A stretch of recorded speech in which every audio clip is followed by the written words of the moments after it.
তখন আমি বেশ ছোট। আমার ফুপির ছেলে দেখাশোনায় গিয়েছিলাম। নতুন বউকে সবাই নানান রকম প্রশ্ন ছুড়ছিল। সব কিছুর মধ্যে হঠাৎ করে আমি সেই ছোট্ট মোটা প্রশ্ন করে বসলাম, নারী হিসেবে তোমার প্রধান কাজ কি? আমার প্রশ্ন শুনে তো সবাই হা, আর রীতিমতো নতুন বউ তো থতমত খায়।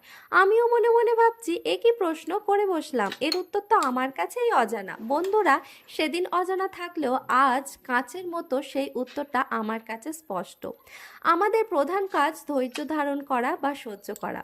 আমার পুরুষ ভিউয়ার্সরা আমার উপর খোঁজে যেও না, তোমাদেরকেও ধৈর্য ধারণ বা সহ্য করতে হয়, কিন্তু সেটা সময় সাপেক্ষ বা কারণসম্মত।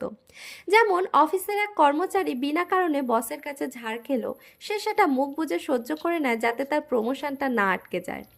সেই ঝালটাই সেই মানুষটা এসে মেটায় তার বউয়ের ওপর, বিনা কারণে তার সঙ্গে খারাপ ব্যবহার করে।